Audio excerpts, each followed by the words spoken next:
The late afternoon sun baked the manicured lawns of the Brookstone Meadows neighborhood, a place where HOA newsletters dictated the exact height of hedges and homeowners discussed local politics over sparkling rosé. To the untrained eye, it was suburban perfection. Wide streets lined with maple trees, pristine sidewalks, and Tudor-style homes with decorative stone facades. But Malik Carter knew better. Places like this carried their own invisible history, etched not on street signs but in the wary glances exchanged across cul-de-sacs and the unsaid rules of belonging. Malik had moved in 3 days ago. At 34, he was a senior software engineer for a cloud security firm based in San Francisco. With his remote position and a recent promotion, he finally had the freedom and income to leave his cramped city apartment for a spacious 3-bedroom house in a safe, quiet neighborhood. The real estate agent's words echoed in his head. Safe and quiet for whom, he wondered now. The moving truck had come and gone. Boxes filled the garage, still sealed and marked in thick Sharpie. Kitchen, books, office. Malik had spent the morning unpacking essentials: Wi-Fi router, computer monitor, coffee maker. As the late summer air hung thick with heat, he set up his internet equipment on the porch, where the signal was strongest before he could properly wire everything inside. A tangle of cables, a router blinking amber, and his laptop open to a diagnostic screen. Across the street, a figure appeared. A white woman in her mid-50s, tight blonde bob, pastel pink cardigan, yoga pants, and an energy that practically radiated self-appointment. Her name, Malik would later learn, was Diane Whitmore, but the neighborhood already knew her by a simpler title, Karen. She stood by her mailbox, phone in hand, glaring. Malik pretended not to notice, focusing instead on his laptop's terminal. He pinged the server again. No response. Another command. Nothing. The router needed a manual reset. The moment he reached for a small screwdriver to adjust a loose port, her voice sliced through the heavy air. "Excuse me, what do you think you're doing?" Malik turned, adjusting his glasses. "Setting up my Wi-Fi," he answered, neutral and polite. Karen's expression contorted as though he'd insulted her ancestors. "You don't live here," she snapped. "I do. Malik Carter. Just moved in." "No, you don't," she insisted. "That's the Johnson house. They've lived there for 15 years. Actually, they sold it last month. I closed last Friday." She ignored him, dialing a number. Malik could hear her loud, performative voice even before she spoke. "Yes, 911? I need to report a suspicious individual at 387 Brookstone Lane. Yes, a black male. He's got tools. Looks like he's trying to break in." Malik stared at her in disbelief. His stomach sank, a sickly mix of rage and helplessness. He'd done everything right. Homeowner, taxpayer, registered voter, college-educated. But here he was, criminalized by proximity and skin tone. Karen lowered her phone and gave him a tight, triumphant smile. "I know everyone in this neighborhood. I won't have people like you terrorizing us." "Terrorizing," Malik murmured. He considered walking away, but that felt like a defeat that had been centuries in the making. Instead, he calmly unplugged the router, packed up his laptop, and waited on his porch. 15 minutes later, 2 squad cars rolled in, lights flashing but sirens mercifully silent. Neighbors peeked from behind curtains, a couple stepping onto driveways with folded arms and nosy eyes. Malik stood with his hands plainly visible, the router and cables neatly stacked on a patio table. An officer, white, late 40s, exited the car with his hand near his holster. The other, a younger black officer with a tentative look, followed. "Sir, we received a call about a possible break-in." "I live here," Malik replied, pulling his driver's license from his back pocket. Malik Carter, closed on the property last Friday. He offered the ID, which the older officer snatched with a skeptical glare. The younger one glanced at the laptop screen, where Malik's work credentials were still displayed. Malik Carter, senior cloud security engineer. Karen stood at the edge of her lawn, arms crossed in smug satisfaction. "He was messing with cables," she announced, voice high and sharp. Said he was changing the Wi-Fi. Who does that on a porch? And he had tools. Malik exhaled through his nose, feeling his pulse rise. The younger officer tilted his head. Wi-Fi routers need external access sometimes, the rookie said quietly, especially if the house's wiring isn't stable. Did you just move in, sir? Malik nodded, grateful for the thin sliver of human decency. The older officer returned from his cruiser with a tablet in hand. His scowl deepened as he confirmed Malik's name against the property record. The address showed Malik Carter as the current owner. Karen's face paled. That can't be. The Johnsons didn't sell, she stammered. They did, Malik said flatly. I have the paperwork inside if you'd like to see. The rookie cop checked his body cam, then whispered something to his partner. A pause. The older officer's expression shifted, something calculating crossing his face. Would you mind if we ask you a few more questions inside, sir? Malik bristled. Why? It's a procedural thing, the veteran muttered. But Malik saw the flicker in the rookie's eyes. There was more. In that moment, Malik made a decision that would change not just his life, but the entire foundation of Brookstone Meadows. Go ahead, Malik said, holding open the door. But while you're at it, maybe check out something interesting on the HOA's security system feed. I found a few irregularities. Karen's mouth fell open. If this story of injustice and transformation moved you, don't forget to like, comment, and subscribe for more stories that turn pain into power. The heavy front door closed behind them with a low, decisive thud. Inside, the cool, dim interior of Malik's new home offered a sharp contrast to the blistering heat outside. The officers followed him into the living room, where unpacked boxes lined the walls and a single couch sat beneath a wide bay window. The young officer, whose badge read Harris, kept glancing between Malik and his partner with a look Malik knew too well, caught between duty and discomfort. Malik set his laptop on the coffee table, reopened it, and angled the screen toward them. Before you ask anything else, I think you should see this, he said, his voice calm but edged with something harder. Anger weaponized into clarity. Officer Harris stepped forward as the older cop, Lieutenant Gray, his badge read, frowned. What is it? Gray asked. Malik clicked a few keys. The HOA runs a closed-circuit security system, supposedly for crime prevention. Standard in neighborhoods like this. What most of the homeowners don't realize is that it's laughably unprotected. I logged into the admin dashboard on a public signal while setting up my Wi-Fi. Thought I'd scope the neighborhood. And then, Malik hit enter. On the screen, security footage began to play. A series of grainy, time-stamped clips, each labeled with dates spanning nearly a decade. One after another, images of Black and Latino residents, movers, delivery drivers, visiting family members, confronted by police in nearly identical circumstances, sometimes for sitting in cars, sometimes for walking pets, sometimes for, like Malik, simply existing. Officer Harris stiffened as the footage continued. There was a clip from 3 years ago, a young black woman stepping out of a rideshare, greeted by squad cars before she even reached her cousin's door. Another from 6 months prior, where a Latino teenager was frisked for loitering outside the community park. Karen appeared in over half the clips, her posture unmistakable. Arms crossed, phone to ear, her expression a mask of false concern. Jesus Christ, Harris muttered.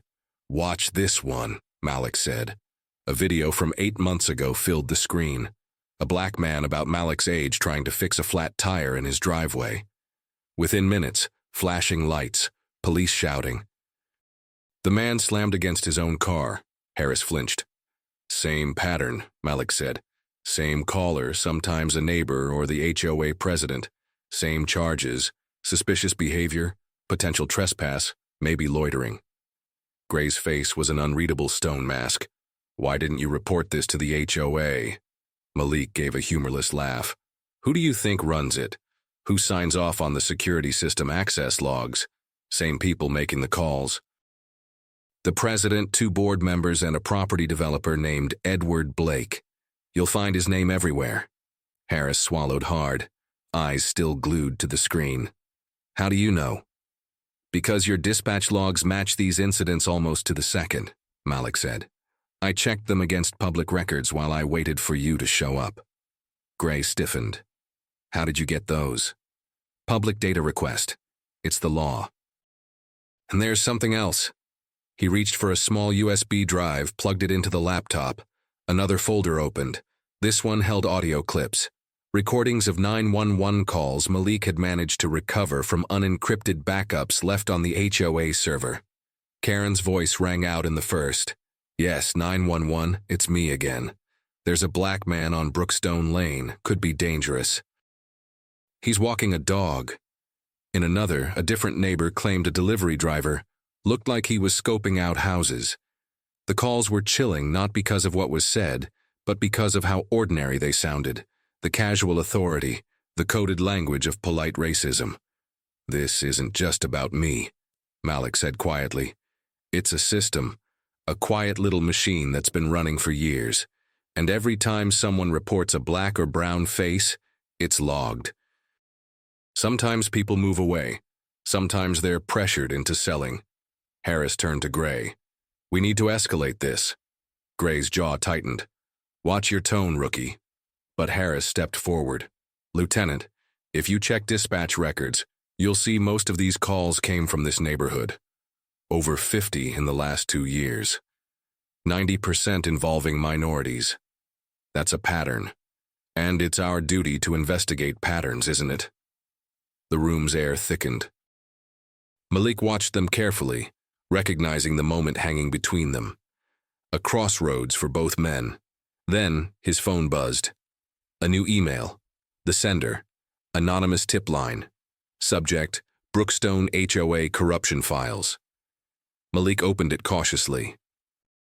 Inside were PDF attachments, files detailing secret HOA meetings, discussions about maintaining the character of the neighborhood, and recommendations to discourage high-risk buyers. There were payment records, too. Transfers from Edward Blake's development firm to HOA members for community improvement initiatives, and minutes from meetings where police liaisons were allegedly briefed on how to handle certain residents. Malik's throat tightened. He turned the screen. You're going to want to see this.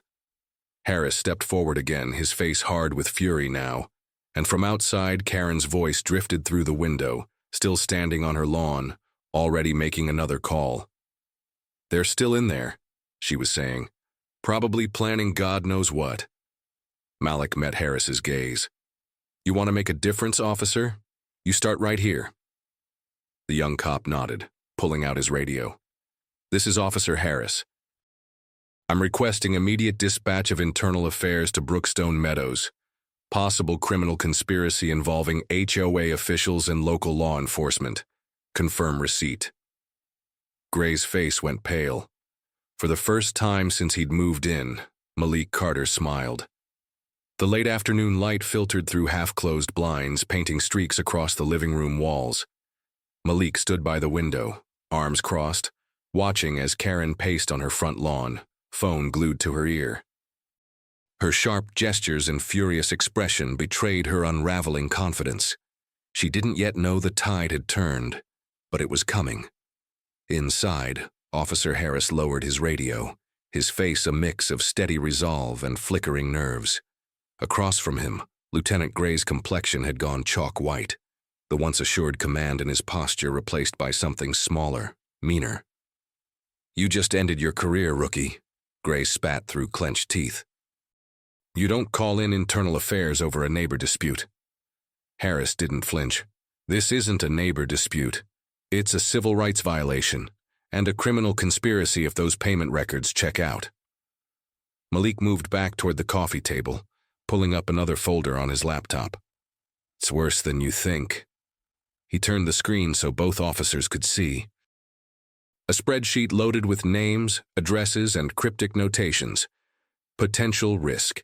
Needs discouragement. Refused voluntary offer. Next to many of the names were color-coded highlights. green for white, yellow for Latino, red for black. These are purchase applications and complaints sent to the HOA in the last 5 years, Malik explained.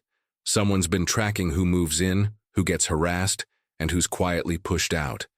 The voluntary offers are buyouts. Anyone who refuses either faces constant 911 calls or mysterious code violations from the HOA. Most of the people on this list sold their homes within 6 months.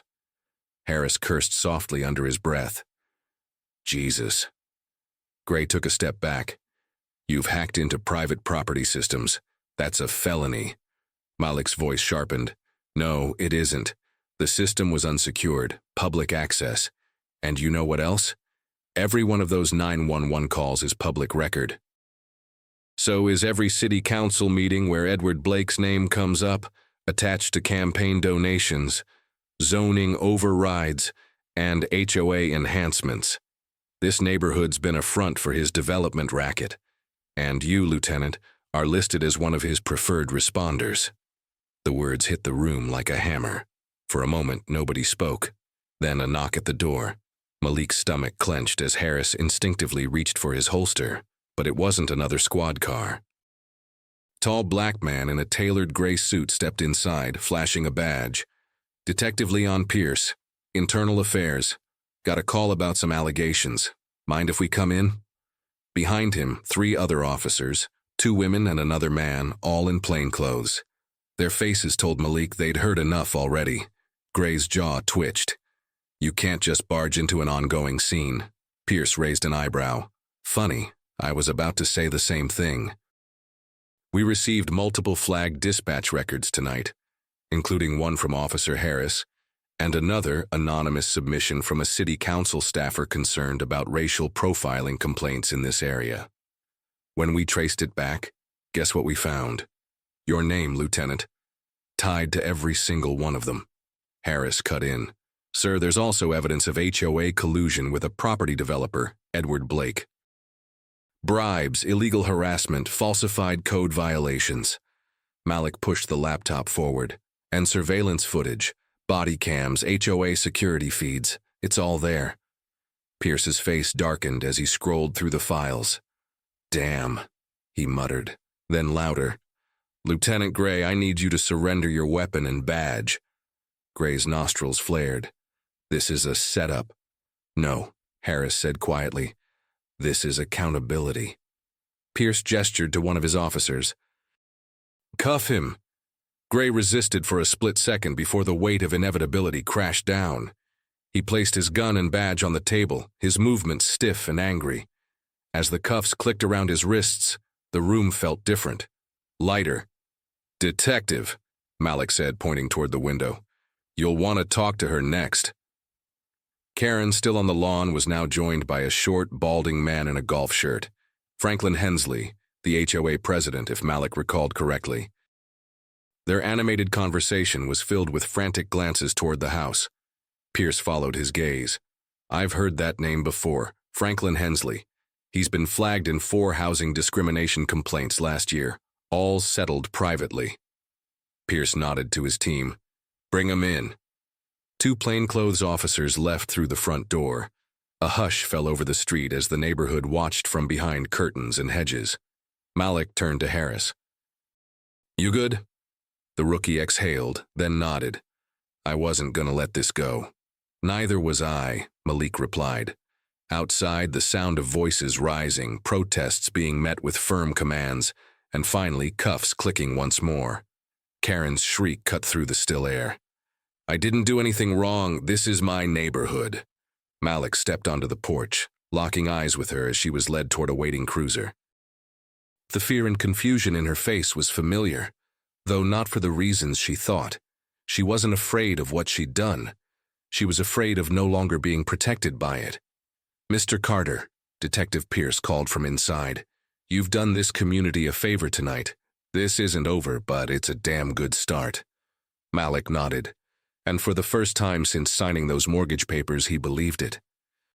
As dusk settled over Brookstone Meadows, a strange, uneasy quiet fell on the neighborhood. Gone were the peeking faces in windows, the lawn-watching busybodies. In their place, empty porches, drawn curtains, and the low hum of police radios in the distance.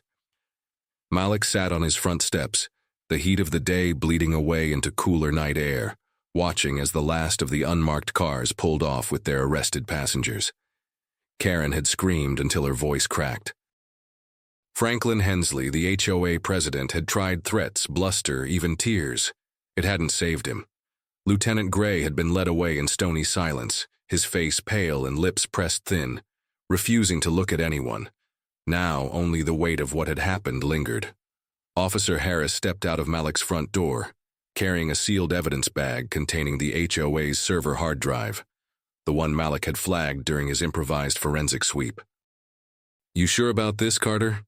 Harris asked, standing at the bottom of the steps. "There's gonna be fallout." Malik gave a half smile. "There already was fallout. I'm just cleaning up." Harris chuckled, though it held little humor. "Detective Pierce is pulling old dispatch records as we speak. Turns out this isn't the first time Brookstone Meadows has popped up on internal audits. It's been buried for years." Malik wasn't surprised. "You know what gets me?" Harris continued. "How easy it was for them to hide it. A couple of phone calls here, a flagged name there. Nobody questioned it. A black man walking his dog, a Latina teen waiting for a ride, instant suspicion. And the system, the whole damn thing, just complied. It was never about safety," Malik said, voice low. "It was about control." Harris nodded, shoulders heavy. "Internal Affairs is gonna crack this open. Not just the HOA, but the dispatch supervisors who suppressed complaints, the councilmen who took Blake's money, maybe even Blake himself if they can tie him to those payoffs." He paused, then added, "And you should know, a rookie like me blowing the whistle like this, it won't be easy. I'll have enemies in the department." Malik met his gaze. "You won't be alone." For the first time, Harris smiled. A real one. "Good to know." He turned to leave, but Malik called after him. "Officer Harris," he said, the title feeling less like a formality now and more like a mutual acknowledgement. "Why tonight? Why take the risk?" Harris hesitated, then shrugged. "Because I've got a little girl, 2 years old. Someday she's gonna ask me what I did when I had the chance, and I need to have a better answer than nothing." Malik swallowed hard against the sudden lump in his throat. "You did good, man. Let's finish this," Harris said quietly, then disappeared into the night. Inside, Malik closed his laptop and paced his living room. The files on that hard drive were damning, but it wasn't enough. The roots of this ran deeper than one HOA or a crooked cop. It was in city budgets, property lines, the suggested neighborhoods realtors steered black families toward, in hiring practices at the police department.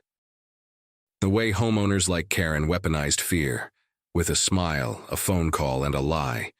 And it was all designed to be invisible. Until tonight. His phone buzzed, an unknown number. Cautiously, Malik answered. A woman's voice. "Mr. Carter?" "Yes. This is Ava Chen. I'm a journalist with the Tribune. I've been investigating discrimination complaints tied to Brookstone Meadows for over a year. Tonight's arrests. I need to know how deep this goes. And your name just came across my desk." Malik exhaled. He hadn't expected it to move this fast. "I have records," he said. "Footage, payment logs, HOA meeting minutes. I can prove systemic discrimination, city collusion, and harassment campaigns." "I want to meet," Ava said. "I'm filing an emergency public disclosure request for the HOA's financials in the morning. I've suspected this for months. What you did tonight could crack this wide open. We can protect your identity if—" "No," Malik interrupted. "No anonymity, not anymore." A pause on the line. Then, quietly, "I respect that." They agreed to meet in the morning. Malik hung up and stared at the darkened street outside his window. Somewhere in those shadows, other Karens and Franklins were watching, their small world cracking at the seams. He smiled to himself. In the quiet, Malik powered his laptop back on. He opened a new document titled Brookstone Disclosures. The first line he typed read, "The only thing more dangerous than a system built on injustice is a man who refuses to be silent about it." He saved the file. Tomorrow, the real work would begin. By morning, Brookstone Meadows was a ghost town masquerading as normal. Sprinklers sputtered to life on precise timers, casting rainbow arcs across flawless lawns. SUVs with tinted windows crept down the main road, their drivers pretending not to notice the news vans that had begun parking along the perimeter of the gated community. The sky was a crisp, cloudless blue, but the air was thick with the kind of tension you could taste. Malik stood by his window, sipping strong black coffee from a chipped mug. He hadn't slept, not even tried. His inbox had exploded overnight. Emails from community activists, local reporters, old friends he hadn't heard from in years. Even a message from his former boss, congratulating him and offering to bring him back to head the firm's new diversity and cybersecurity initiative.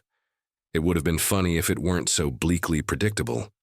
The news cycle had moved fast, faster than even Malik expected.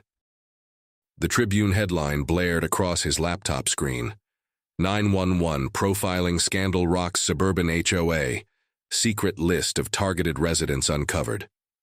There was a grainy shot of Karen being led into the back of a cruiser, her face contorted in a mixture of disbelief and rage.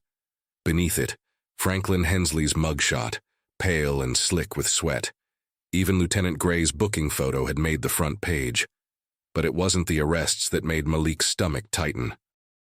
It was the sub-headline, "Anonymous Whistleblower Reveals Decade-Long Pattern of Racially Motivated Emergency Calls and Property Harassment." Anonymous. He hadn't expected them to credit him by name. He wasn't sure if it was Ava Chen's decision or the editor's, but Malik felt the sour taste of erasure settle on his tongue. He hadn't done this for attention, but invisibility was the very thing this neighborhood had tried to force on people like him. And now that the story was viral, a nameless hero made it easier for Brookstone to call it an isolated incident instead of the systemic rot it was. His phone buzzed again. "Ava," he answered. "Before you ask," she said, breathless like she'd been running, "I fought them on it. They thought naming you would escalate tensions. I told them this wasn't about keeping Brookstone Meadows calm. It's about telling the truth. I'm fixing it. But you should know. It's out now." Malik sighed. "It figures." Ava's voice softened. "You okay?" "No," Malik admitted. "But I'm not stopping." And he wouldn't. Because what no one outside Brookstone seemed to realize was that this wasn't some isolated scandal, a fluke of one bad neighborhood. It was a reflection of the silent mechanisms built into cities across the country. HOAs, property developers, complicit police, and panicked residents more terrified of a black man with a Wi-Fi router than the actual criminal negligence unfolding in their backyards. Malik grabbed his laptop and headed for the garage, where a small workspace sat cluttered with wires, routers, and modems from the move. He'd rigged the old neighborhood network into a data vault overnight, copying files, back-end logs, surveillance footage, not just from Brookstone Meadows, but from adjacent developments run by the same HOA management company. And what he'd found chilled him. Another neighborhood, 5 miles away, nearly identical demographics, same HOA bylaws, same security camera system vendor, same Edward Blake real estate projects creeping in around the edges, and the same pattern. A black teenager stopped for skateboarding, a Latino family fined for a flagpole obstruction, an elderly Vietnamese woman ticketed for having a garden statue deemed non-conforming. All documented, all ignored. Malik uploaded the files to a secure cloud, then drafted a cover letter to the Tribune, CC'd Ava, and a civil rights attorney recommended by a friend. This is not isolated. This is infrastructure. He hit send. Outside, a line of news crews had formed along the cul-de-sac's gated entrance.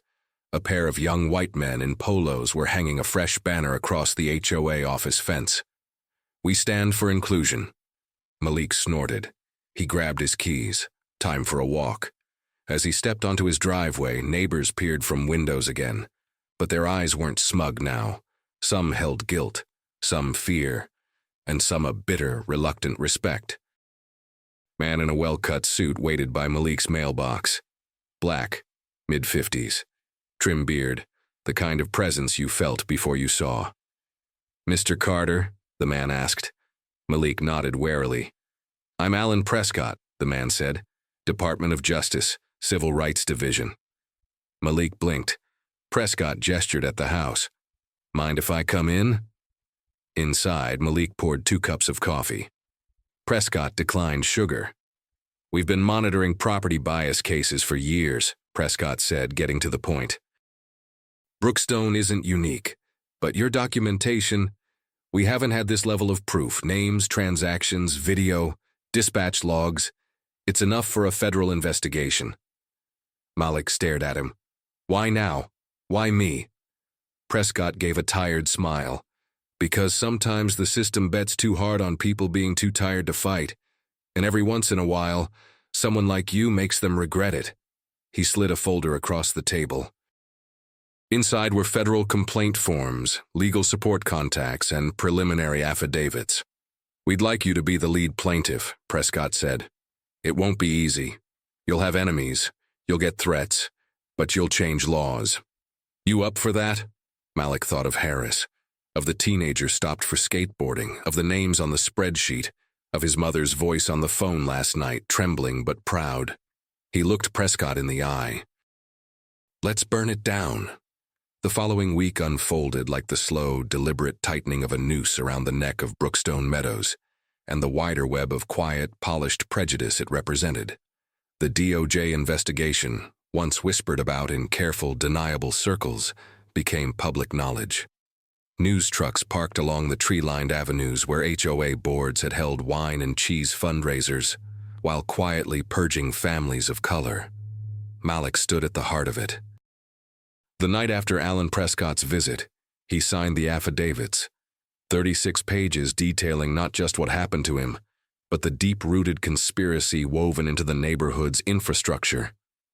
HOA minutes, bribe records, audio clips, hacked security feeds. It wasn't evidence anymore, it was a manifesto of defiance. Ava Chen's follow-up story hit the Tribune front page by dawn.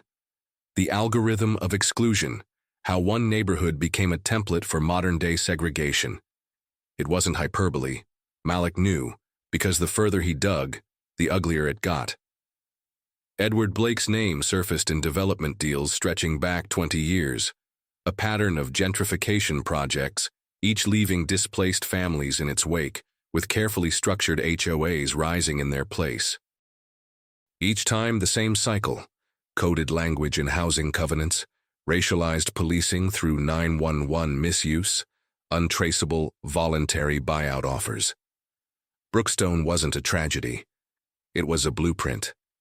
And Malik had broken the first piece off it. But systems like these don't crumble quietly.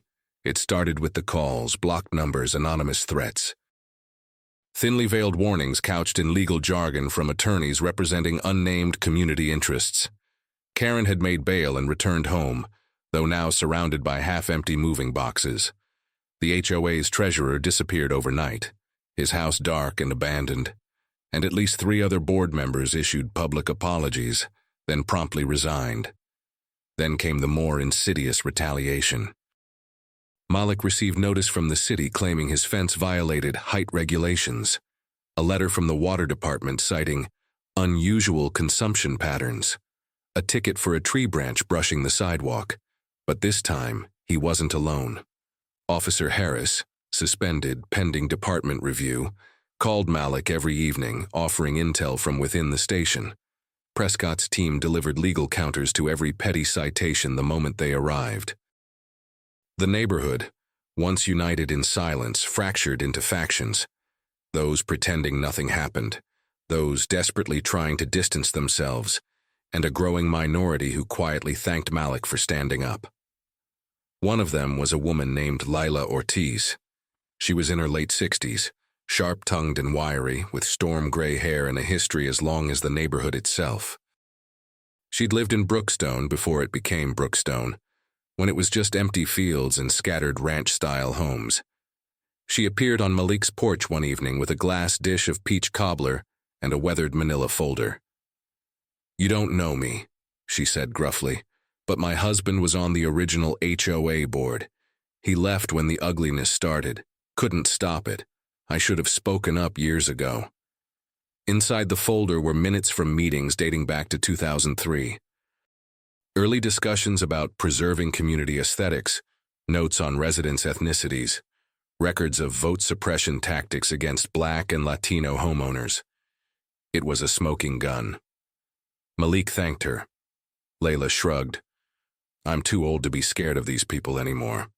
Later that night, Ava Chen arrived with a camera crew. She wasn't supposed to, but Malik had agreed. The world needed to see faces, not just data. They sat on his porch as the sun dropped below the horizon, cameras catching every word. "I was setting up my Wi-Fi," Malik began. "That's all it took."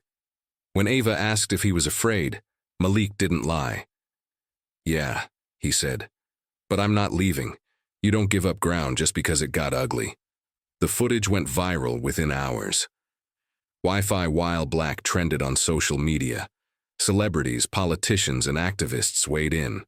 Lawyers volunteered pro bono hours.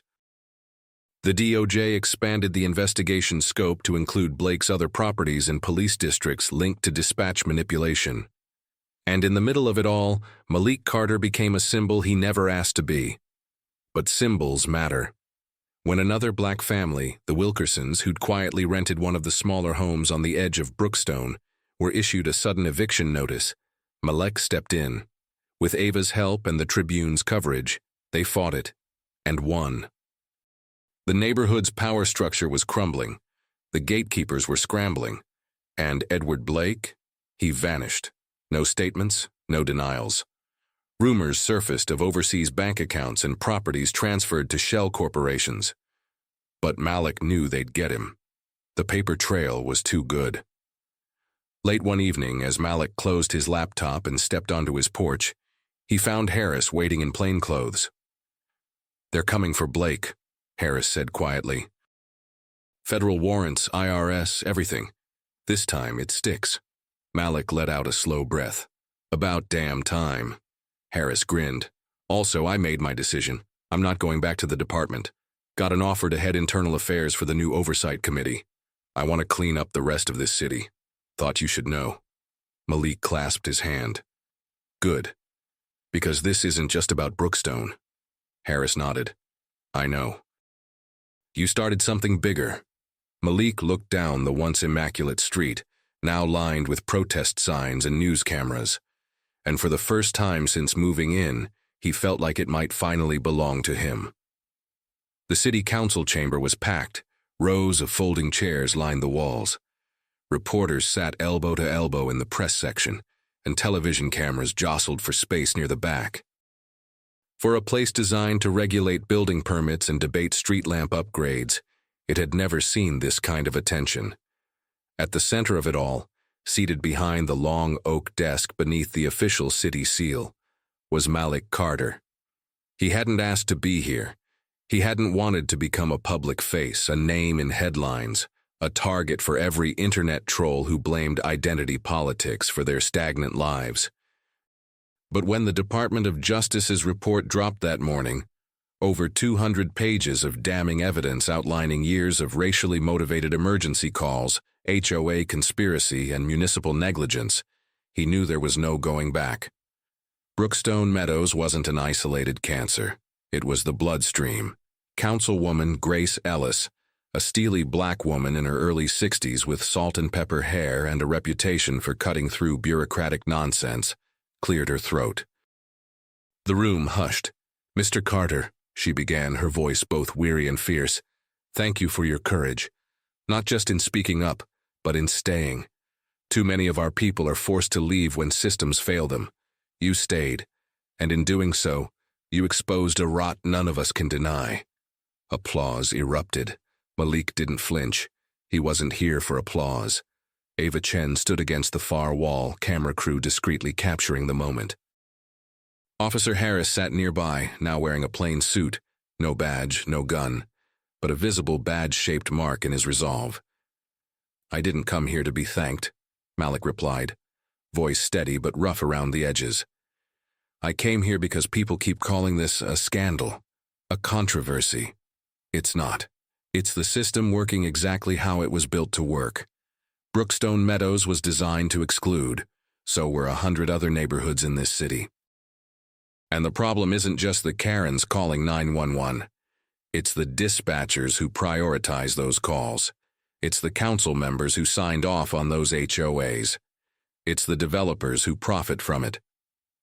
Murmurs rippled through the room, some uncomfortable, some furious. "I have documents showing property developers like Edward Blake funding political campaigns in exchange for zoning changes and code enforcement targeting families of color. And you let it happen because it was quiet. Because it didn't make headlines. Until now."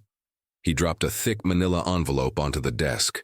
Inside were the latest records Layla Ortiz had uncovered in her late husband's files, plus data Malik's tech friends pulled from overlapping city permits and real estate transactions. "You can pretend this was a mistake, or you can admit what it was, and then you can tear it out by the roots." Grace Ellis smiled grimly. "That's exactly what we intend to do." That evening, the council voted unanimously to dissolve Brookstone Meadows' HOA charter, citing civil rights violations and public endangerment. The city attorney announced immediate legal proceedings against Edward Blake and multiple former council members implicated in the report. It was unprecedented, but it wasn't enough. Because Malik knew something cities love to forget. Tearing down one system didn't fix the culture that built it. That's why, before leaving the chamber, Malik announced the formation of the Open Streets Initiative, a nonprofit dedicated to monitoring neighborhood associations, public safety dispatch records, and property transactions for racial bias. He pledged his own savings, every penny from the counter-settlement offer Blake's people had tried to quietly slide his way. Ava's article hit digital platforms before midnight. From suspect to system breaker, Malik Carter's quiet revolution. And though Malik bristled at the hero label, he couldn't deny what it meant for those watching. The kid on the skateboard, the Wilkerson family, the delivery drivers who learned to avoid certain blocks after sunset. It was a crack in the wall. A day later, standing on his front lawn, Malik watched as contractors removed the Brookstone Meadows sign from the main gate. The metal letters clanged into a flatbed truck bed. A teenage girl walking by flashed him a thumbs up. His phone buzzed with a message from Officer Harris. "You built the blueprint, man. Whole city's watching." And Malik smiled for the first time in weeks, because the truth was out now, and the system would never be invisible again. It didn't take long for the media frenzy to spread beyond Brookstone Meadows, or even the city. Malik's name, reluctantly at first, then steadily found itself on primetime panels, op-ed columns, and social media timelines of people who would never have cared about him otherwise. Commentators debated whether he was a hero or a provocateur, an accidental activist or a dangerous instigator. But Malik didn't waste his breath on them. He had work to do.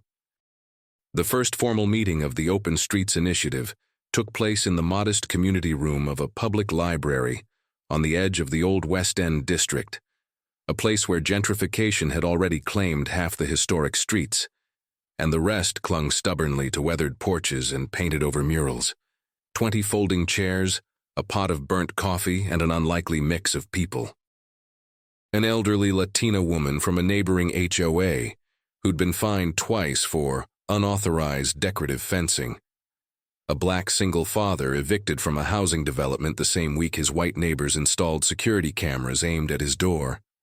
A young Asian American couple whose child was targeted with anonymous letters after they bought a home 2 streets from a country club.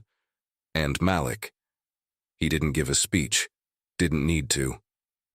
He placed a stack of forms on a table, public record request templates, civil complaint instructions, a hotline number Ava's newsroom had volunteered to host. "This is where we start," he said simply. Because Brookstone wasn't special. It was typical, and we're not pretending anymore. Word spread fast. Within days, they had volunteer lawyers, college students, data analysts willing to audit dispatch logs, church groups offering meeting space. Retired city workers who, for the first time, admitted what they'd been ordered not to report. Malik partnered with Harris, who, free from badge politics, now worked as an independent consultant for city oversight committees.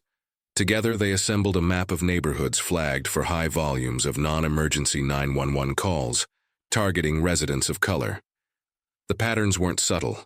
They were practically brazen. And at the heart of it, familiar names appeared over and over. Property developers with deep pockets, HOA management firms with sanitized websites, and long histories of discrimination settlements buried in NDAs.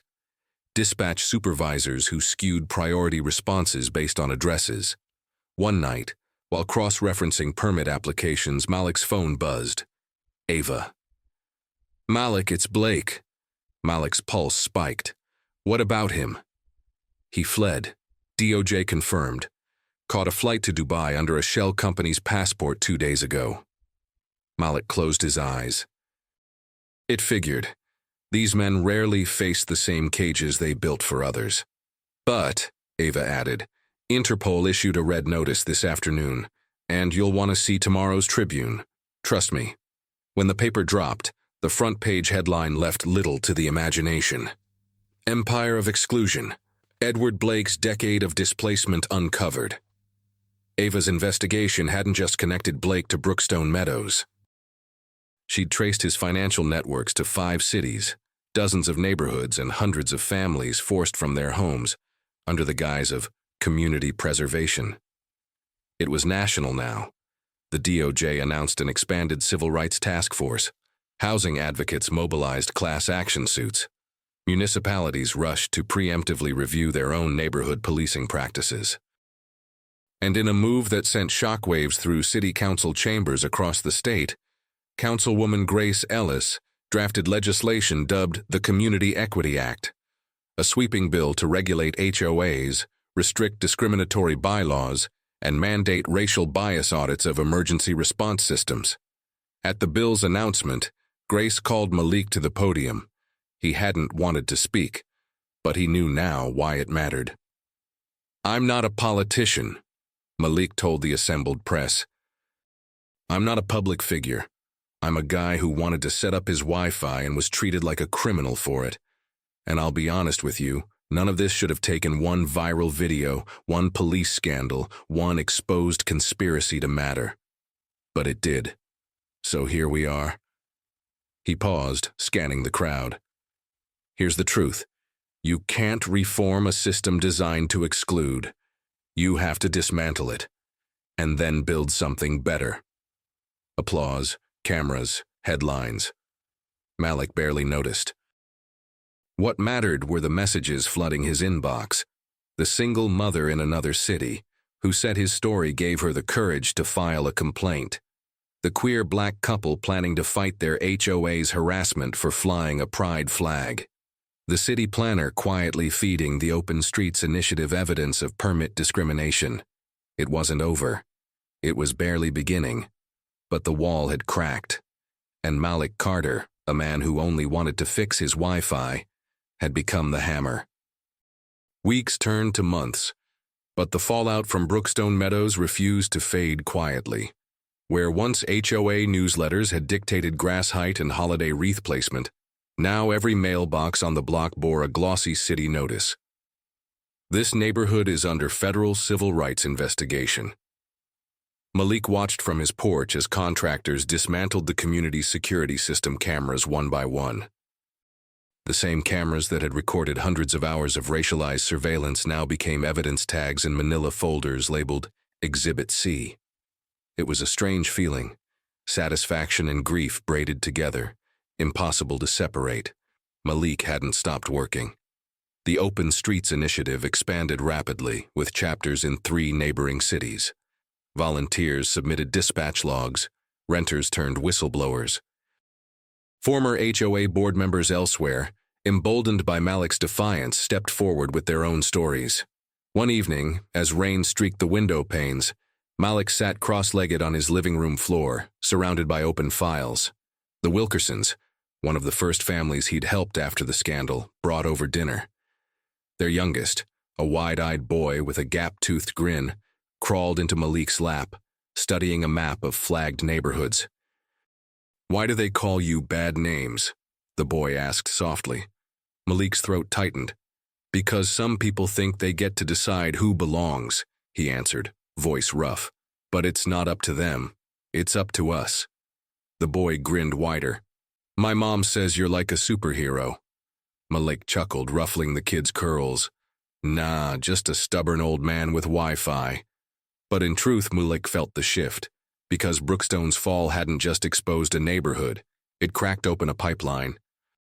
Ava's latest story revealed a multi-state syndicate of real estate developers using shell companies and compliant HOAs to sterilize communities, raising property values while displacing thousands of Black, Latino, and Asian families. Federal indictments followed. FBI raids made headlines. Asset seizures gutted Blake's empire, his name now synonymous with covert segregation. Grace Ellis's Community Equity Act passed both the City Council and State Assembly, with similar bills cropping up in other states. For the first time in decades, systemic bias within private neighborhood governance faced public, enforceable consequences. Yet not everyone celebrated. Malik received threats, vandalized property, disguised attempts to sabotage OpenStreet's servers. Every victory came with retaliation, and that was fine, because Malik no longer fought alone. Officer Harris, now officially head of the city's Civilian Oversight Board, partnered with the Open Streets Initiative to host town halls and bias training workshops. Layla Ortiz, fierce as ever, organized senior community advocates to audit local zoning board proposals. And Malik? He kept showing up. He testified before committees, advised housing advocates, mentored young tech activists on ethical data auditing. But most importantly, he stayed right there on Brookstone Lane. The house no longer carried the same weight it once did. The shadow that clung to its walls had lifted.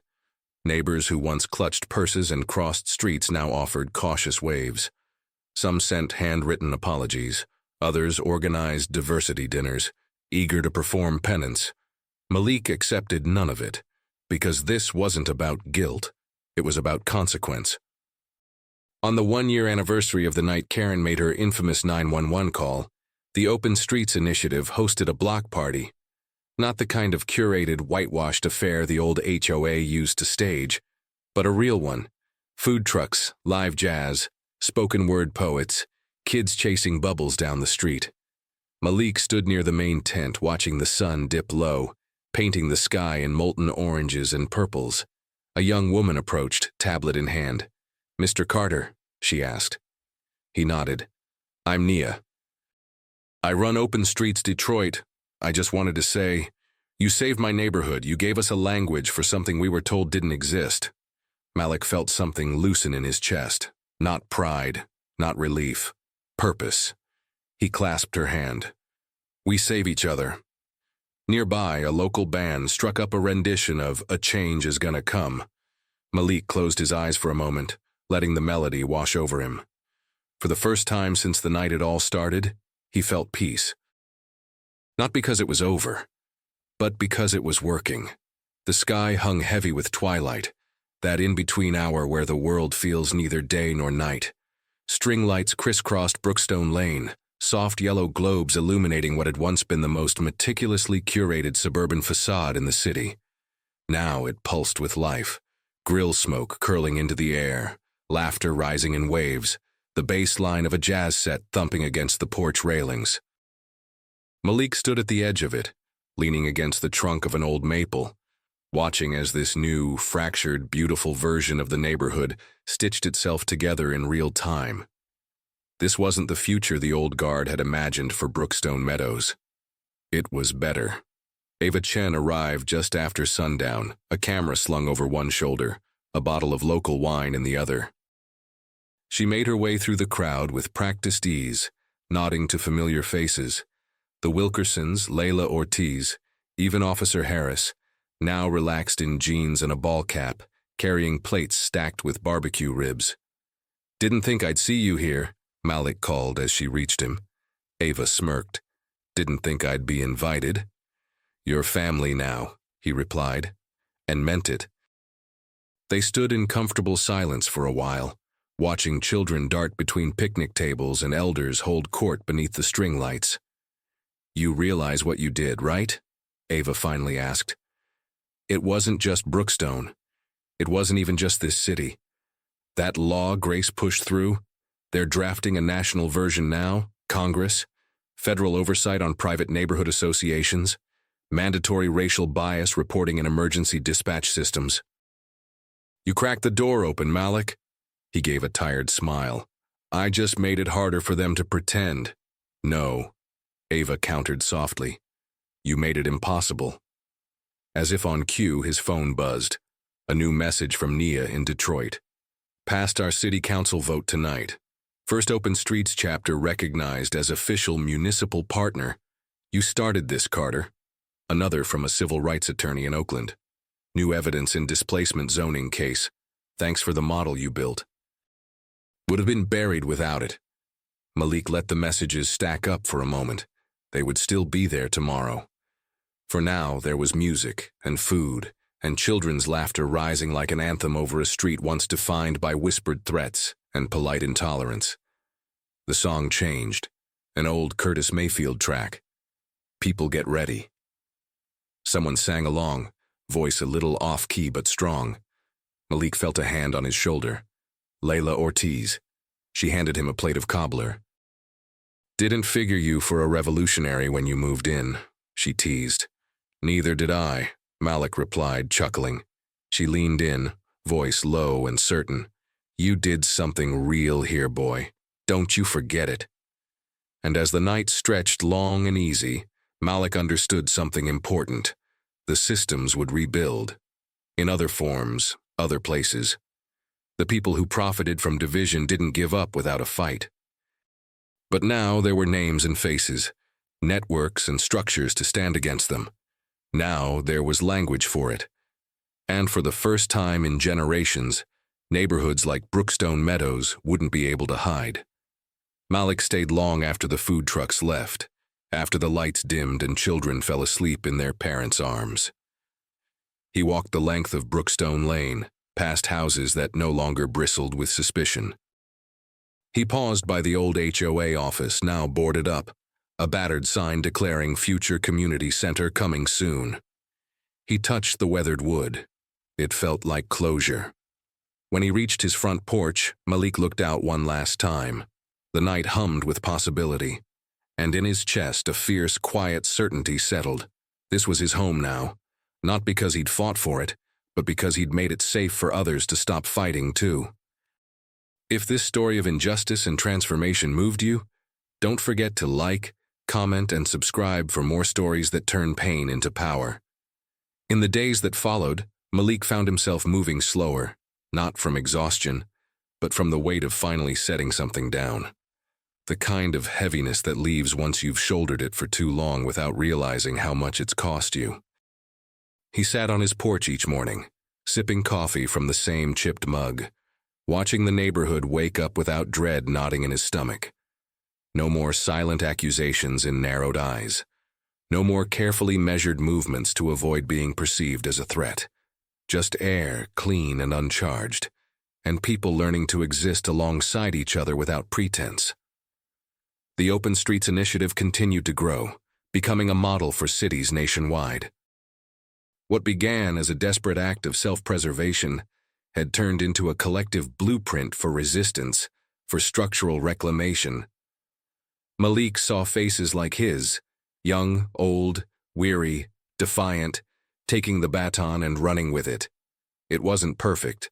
There were setbacks, bad faith pushback, and new, subtler forms of bias trying to creep in at the edges. But now they had language for it. Now they had receipts. And they had each other. And as he sat beneath the old maple tree in front of his house, Malik finally allowed himself to believe something he hadn't since that first 911 call, that the world didn't get to decide where he belonged. Not anymore. He had taken that power back, brick by brick, bit by bit, until what remained wasn't the silence of compliance but the hum of a community rebuilt on hard truths and harder victories. It wasn't the end of the fight, but it was, at last, a beginning.